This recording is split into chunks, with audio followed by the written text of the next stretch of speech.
कैराना विधानसभा seat से सपा विधायक नाहिद हसन ही Samajwadi party के सिंबल पर चुनाव लड़ेंगे। नामांकन पत्रों की जांच में उनका नॉमिनेशन सही पाया गया है और अब नाहिद हसन जेल से ही चुनाव लड़ेंगे, जबकि उनकी बहन इकरा हसन निर्दलीय के रूप में कैराना की प्रत्याशी होंगी। इकरा ने एक सेट जो है नॉमिनेशन का वो सपा के सिंबल से जमा करवाया था, जिसे निरस्त कर दिया गया है। नाहिद हसन को एसपी और आरएलडी गठबंधन ने उम्मीदवार बनाया, लेकिन नामांकन जमा करवाते ही कैराना पुलिस ने गैंगस्टर एक्ट में उन्हें गिरफ्तार कर लिया और उसके बाद न्यायिक हिरासत में उन्हें भेज दिया गया है। हम सीधे रवीश के पास चल रहे हैं। रवीश, काफी दिलचस्प हो गया है अब कैराना में ये चुनाव, क्योंकि भाई बहन भी आमने सामने होने जा रहे हैं और नाहिद हसन के लिए खासकर काफी राहत की खबर है कि उनका पर्चा जो है वो सही पाया गया है।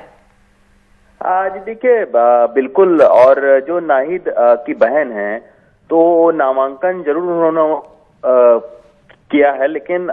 वो चुनाव नहीं लड़ेंगी मेरे ख्याल से, क्योंकि वो इसलिए उन्होंने नामांकन किया था कि अगर नाहिद का किसी वजह से पर्चा कैंसिल होता है या रद्द होता है तब वो जो है वो चुनाव लड़ेंगे। लेकिन अब जब नाहिद को ही टिकट दिया है समाजवादी पार्टी ने और नाहिद का नामांकन सही पाया गया है, तब अब जो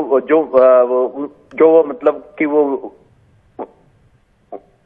ये बहन है उनकी, वो जो है वो अब चुनाव शायद न लड़े। और नाहिद हसन के बारे में ये कहा जा रहा था, बीजेपी की ओर से तमाम सारे आरोप लगाए जा रहे थे कि वो हिस्ट्री शीटर हैं, लेकिन नाहिद के परिवार का ये कहना था कि 2017 में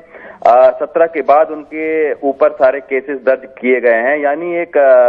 सुनियोजित जो है वो षड्यंत्र था नाहिद के ऊपर में केस लगाने का। तो ये नाहिद के परिवार का आरोप था, लेकिन बीजेपी की एक कोशिश है कि नाहिद के ऊपर लगे केसों को आधार बनाकर वो ये साबित कर सके कि समाजवादी पार्टी के कई सारे जो प्रत्याशी हैं वो दागी प्रत्याशी हैं। तो यही वजह है कि तमाम सारे जो बीजेपी के बड़े नेता हैं वो नाहिद हसन का बार बार नाम लेते हैं और ये कहते हैं कि नाहिद को टिकट देकर समाजवादी पार्टी ने गुंडागर्दी को बढ़ावा दिया है। तो अब ये देखना होगा कि कैराना का बहुत ही दिलचस्प मुकाबला है, क्योंकि नाहिद हसन के खिलाफ में बीजेपी की जो प्रत्याशी हैं मृगांका सिंह, वो चुनाव लड़ रही हैं और मृगांका सिंह जो है वो स्वर्गीय हुकुम सिंह की बेटी हैं। तो ये बहुत ही दिलचस्प मुकाबला होने वाला है और कहीं ना कहीं कैराना एक बीजेपी की प्रयोगशाला साबित होती रही है हिंदू वोटों के ध्रुवीकरण की। लगातार कैराना की आप देखते होंगे कि जो मुख्यमंत्री हैं, जो और सारे मंत्री हैं, वो लगातार